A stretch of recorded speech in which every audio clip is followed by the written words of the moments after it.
بسم اللہ الرحمن الرحیم الحمدللہ وکفا وسلام علی عبادہ الذین اصطفیٰ محمد اہل بیتہ الطیبین۔ ماہ رمضان المبارک بالکل نزدیک ہے، ہمیں اس کے لیے تیاری کرنی ہے تاکہ ہم ماہ مبارک کی برکتوں سے فیض یاب ہو سکیں، اور اس ایک مہینے میں اگر ہم محنت کر لیں تو ہم ایسے اعمال بجا لائیں کہ جو اس ایک مہینے میں محنت کرنے سے ہمارے باقی 11 مہینے کہ ہمیں دنیا اور آخرت کی سعادت اگر مل جائے تو یہ کوئی مشکل کام نہیں ہے۔ تو خدا نے، کیونکہ وہ غفور الرحیم ہے، وہ اپنے بندوں کے اوپر بخشش کرنا چاہتا ہے، اس لیے اس نے یہ ایک مہینہ بنایا تاکہ اس کی مخلوق اس مہینے کی برکتوں سے فیض یاب ہو اور اپنے باقی 11 مہینوں کو پرامن بنا سکے۔ اور اس کو پرامن بنانے کے لیے کچھ اعمال ہیں جو میں بتانا چاہتی ہوں، بہت ہی مختصر اور آسان اعمال ہیں، اگر ہم ان کو بجا لائیں تو ہمارے اس میں بہت سے دنیا اور آخرت کے فائدے ہیں۔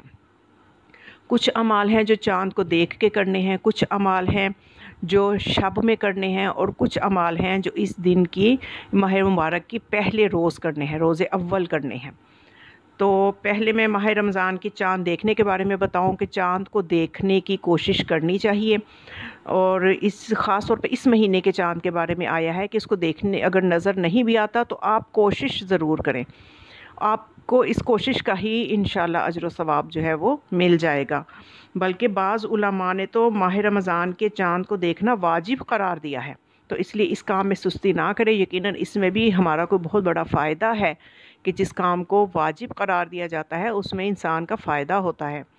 تو پھر اس کے بعد جب اگر چاند نظر آ جائے تو بہت اچھی بات ہے، اگر نظر نہ آئے تو تصور کرتے ہوئے کہ چاند ادھر سے ہی طلوع ہوگا، ظاہر ہے چاند تو یقیناً نکل آیا ہے، ہماری کچھ ایسے مطلب جیسے بہت زیادہ گرد و غبار کی وجہ سے، یا ہمارے پاس وہ آلات نہیں ہیں کہ وہ چاند ہمیں نظر آ سکیں، وہ خاص دوربین یا کچھ ایسے آلات نہیں ہیں کہ جن کی وجہ سے ہم اس کو دیکھ سکیں، لیکن یہ تو حتماً طے ہے کہ چاند تو موجود ہے، چاند نظر آ گیا ہے، اور اس کی جب شواہد مل جاتے ہیں اور اگر مخصوص آلات کی مدد سے نظر آ گیا ہے، گواہیاں موجود ہیں کہ نظر آ گیا ہے، تو پھر یقیناً چاند تو موجود ہے۔ اگر ہمیں نظر نہیں آ رہا کہ چھت نیچے ہے یا گرد و غبار اس علاقے میں بہت دھواں ہے جس کی یا بادل ہیں کہ نظر نہیں آ رہا، تو اس سلسلے میں پریشان نہیں ہونا، ہم نے دیکھنے کی کوشش کرنی ہے، اور پھر یہ تصور کرتے ہوئے کہ چاند ظاہر ہے جدھر سے طلوع کرتا ہے ادھر اشارہ کرتے ہوئے کہ ادھر ہی چاند ہے، تو اپنا رخ قبلہ کی طرف رکھنا ہے، اور ایک دعا ہے جس کو پڑھنا ہے، اس دعا کے پڑھنے میں سمجھ لے کہ آپ پہلا قدم اس مہینے میں رکھ رہے ہیں، اور یہ پہلا قدم جو ہے وہ اس دعا کے ساتھ ہوگا، تو اس میں بہت فائدے ہیں، بہت برکتیں ہیں۔ تو بڑی خوبصورت دعا ہے۔ دعا کیا ہے کہ چاند کی طرف تصور میں کہ اگر نظر نہیں آتا تو تصور میں اشارہ کرتے ہوئے ادھر اشارہ کرنا ہے، اور اپنا رخ قبلہ کی طرف رکھنا ہے، اور یہ کہنا ہے ربی و ربک اللہ رب العالمین، میرا پروردگار تیرا پروردگار اللہ ہے جو تمام جہانوں کا پروردگار ہے، اللہم اہلہ علینا بالامن والایمان والسلامت والاسلام، اے خدا اس چاند کو ہم پہ امن و امان، ایمان کی سلامتی کے ساتھ طلوع فرما، والمسارعۃ الی ما تحب، اور جلدی کریں ہم ان کاموں میں، اس چاند کی برکت سے اس مہینے میں ہم ان کاموں کی طرف جلدی کریں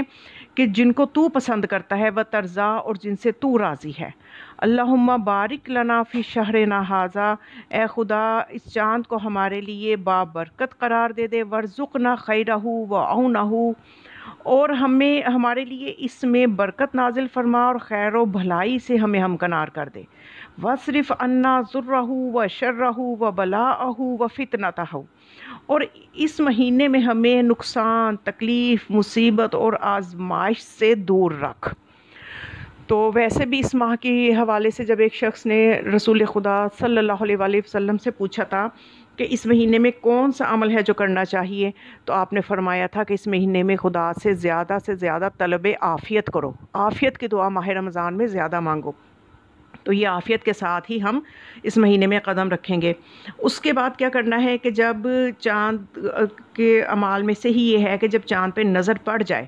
اور جیسا کہ میں نے بتایا اگر نظر نہ بھی پڑے تو تب بھی آپ نے صحیفہ کاملہ کی دعا نمبر 43 جو ہے وہ پڑھنی ہے۔ یہ دعا نمبر 43 صحیفہ سجادیہ بھی اس کو کہتے ہیں، ہر گھر میں موجود ہے، تو یہ جو اس کے آپ نے وہ دعا نمبر 43 کو ضرور پڑھنا ہے. اس میں بھی کیونکہ ہمیں جو ہے معصومین نے دعا کا طریقہ بتایا ہے، خود ہم ان گھڑیوں سے کیسے فیض یاب ہوں ہم خود اتنا بہتر نہیں جانتے جتنا یہ معصومین ہماری رہنمائی فرمائیں کہ اس لمحے یہ دعا مانگو، چاند نظر آئے تو یہ دعا مانگو، تو اس میں ہمارے لیے زیادہ برکتیں ہیں. پھر اس شب میں کیا کرنا ہے کہ غسل کرنا ہے، چاہے تو وہ مغربین پڑھ کے کر لیں. تو اس شب میں غسل کرنا ہے، اور غسل جو ہے وہ شرعی غسل کے طریقے سے ہی، غسل ترتیبی جس کو کہتے ہیں کہ نیت اور پھر ترتیب کا لحاظ رکھتے ہوئے سر، گردن، چہرے پہ پانی ڈالنا ہے، اور پھر دایاں حصہ اور پھر بایاں حصہ دھونا ہے. یعنی جو شرعی غسل کا طریقہ ہے اس طریقے، یہ نہیں کہ عامیانہ طریقے سے ویسے ہی نہا لیں، اس سے وہ برکتیں نہیں ملیں گی. باقاعدہ نیت کر کے کہ ماہ رمضان کے شب اول کا غسل کرتا ہوں یا کرتی ہوں. تو پھر اس غسل سے فائدہ کیا ملے گا کہ اس سے فائدہ کہ جو شخص اس رات یہ غسل کرے گا وہ آئندہ ماہ رمضان تک خارش اور جلد کی بیماریوں سے محفوظ رہے گا، خاص طور پہ خارش وغیرہ سے محفوظ رہے گا. اور پھر اس شب اول میں، ماہ رمضان کے شب اول میں ضریح مقدسہ امام حسین علیہ السلام کی زیارت کریں. اور اس کے اس زیارت کرنے سے ثواب یہ ملے گا کہ اس کے تمام گناہ جھڑ جائیں گے، اور اس کو اس سال میں حج و عمرہ کرنے والے تمام افراد جتنا ثواب ملے گا. تو اب اگر کوئی ذریعہ مقدسہ پہ نہیں جا سکتا تو اگر ان روایات کی روشنی میں اس بات کو دیکھیں کہ جس میں بہت سی روایات اس موضوع پہ موجود ہیں کہ جب معصومین اپنے جد حسین علیہ السلام کی زری کی زیارت کے فائدے بتاتے تھے تو کسی نے پوچھنا کہ مولا ہم تو بہت دور رہتے ہیں، ہم وہ وہاں نہیں جا سکتے کہ ہم وہاں زیارت کے لیے جا سکیں. تو معصومین کے یہی جواب ہوتا تھا کہ آپ اپنے گھر کی چھت پہ جا کے بھی زیر آسمان یہ عمل کر لیں،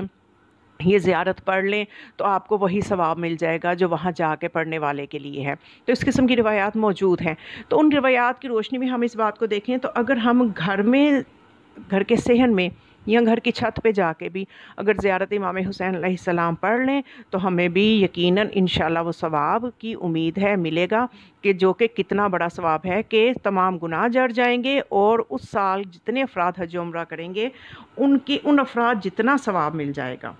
تو اس کے علاوہ اس ماہ مبارک کی برکتوں میں سے جو ہے دعائے جوشن کبیر کو اس شب میں ضرور پڑھیں. بڑی خوبصورت یہ دعا ہے، پڑھنے میں بھی بہت لطف آتا ہے، بہت خوبصورت اسماء الہی جو ہیں اس میں آتے ہیں. تو یہ دعائے جوشن کبیر بھی مستحب ہے اس رات میں پڑھنا. اور پھر آ جائے گا ماہ رمضان کا پہلا دن. ماہ رمضان کے پہلے دن آب جاری میں غسل کرنا ہے. اگر آب جاری میسر نہیں ہے، آب جاری جیسے چلتی نہر یا دریا کا پانی اگر وہ جو ہے ممکن نہیں ہے، تو گھر میں شرعی غسل کا جو طریقہ بتایا ہے غسل ترتیبی کہ جس میں نیت کرتے ہیں کہ نیت کرتی ہوں یا کرتا ہوں اول روز ماہ رمضان کے غسل کی، قربتاً اللہ کی نیت سے وہ غسل کریں. تو اول روز کا جو غسل ہے اس کا فائدہ یہ ہوگا کہ اس سے انسان کو بیماریوں سے محفوظ رہے گا. اور پھر 30 چلو پانی سر میں ڈالیں. یہ 30 چلو پانی ڈالنے سے سال بھر کی تمام دردوں اور بیماریوں سے محفوظ رہنے کا سبب ہے کہ 30 چلو پانی پہلے روز ماہ رمضان کا جو پہلا دن ہے سر میں 30 چلو پانی کے ڈالیں اور تمام دردوں اور بیماریوں سے محفوظ ہو جائیں. اور پھر ایک عمل کرنا ہے کہ 1 چلو عرق گلاب اپنے چہرے پر ڈالیں تاکہ ذلت اور پریشانی سے نجات ہو. دیکھیں ذلت اور رسوائی سے، پریشانی سے بچنے کے لیے ایک چھوٹا سا عمل ہے جو صرف اسی دن کی برکت کی وجہ سے کہ 1 چلو جو ہے عرق گلاب چہرے پر ڈالنے سے انسان محفوظ رہے گا پریشانیوں سے، ذلت سے. اور تھوڑا سا عرق گلاب سر پہ ڈالے، اس کا یہ فائدہ ہوگا کہ سال بھر سرسام سے بچا رہے گا. سرسام یہ بھی ایک غالباً سر کے درد کی بیماری ہے، تو اس سے بھی محفوظ رہے گا. اس کے علاوہ اس روز یعنی ماہ مبارک کا جو پہلا دن ہے 2 رکعت نماز پڑھیں اور صدقہ دیں. نماز عافیت وہی جو معمولاً ہر مہینے کی پہلی تاریخ کو پڑھی جاتی ہے، جس میں سورہ الحمد کے بعد پہلی رکعت میں سورہ الحمد کے بعد 30 مرتبہ سورہ توحید ہوتی ہے، اور دوسری رکعت میں سورہ الحمد کے بعد 30 مرتبہ سورہ قدر جو ہے وہ پڑھی جاتی ہے، اور اس کے بعد صدقہ دیا جاتا ہے. اور اس کے علاوہ ایک بہت اہم نماز جو اسی مہینے کی پہلے دن سے منسوب ہے، یہ ضرور پڑھیں، اور اس کا بہت بڑا فائدہ ہے جو میں آپ کو بتاتی ہوں. وہ 2 رکعت نماز آپ نے پہلی تاریخ ماہ رمضان کی 2 رکعت نماز پڑھیں. پہلی رکعت میں سورہ الحمد کے بعد سورہ انا فتحنا یعنی سورہ فتح جو ہے وہ پڑھیں. اور یہ بہت چھوٹی صورت ہے، اس کی 29 آیتیں ہیں، کوئی مشکل سورہ نہیں ہے. موبائل جو ہے یا کتاب آپ اپنی اپروچ میں رکھ کے کہ قبلہ سے رخ نہ ہٹے تو کھڑے کھڑے آپ جو ہے کتاب اٹھا کے تو دیکھ کے بھی پڑھ سکتے ہیں اس سورہ کو, اور واپس اسی پوزیشن میں کھڑے کھڑے کتاب کو واپس رکھ دیں کہ آپ کا قبلہ سے رخ بھی نہ ہو اور زیادہ حرکت بھی نہ ہو. ایسا کوئی انتظام کر لیں اگر جن کو زبانی نہیں آتی. تو بہرحال یہ بہت لمبی سورہ نہیں ہے اور اس نماز کو ضرور پڑھیں کہ 2 رکعت نماز ہے. پہلی رکعت میں سورہ الحمد کے بعد سورہ انا فتحنا یعنی سورہ فتح پڑھنی ہے, اور دوسری رکعت میں سورہ الحمد کے بعد کوئی سا بھی سورہ پڑھ لیں جو بھی آپ کو آتا ہو وہ پڑھ لیں. تو اور نیت اس کی وہی کرنی ہے کہ پڑھتی ہوں 2 رکعت نماز ماہ رمضان کے اول روز کی قربتاً اللہ, یہ نیت کرنی ہے. اور اس کے بعد آپ کو ملنا کیا ہے کہ اس سال تمام برائیوں کو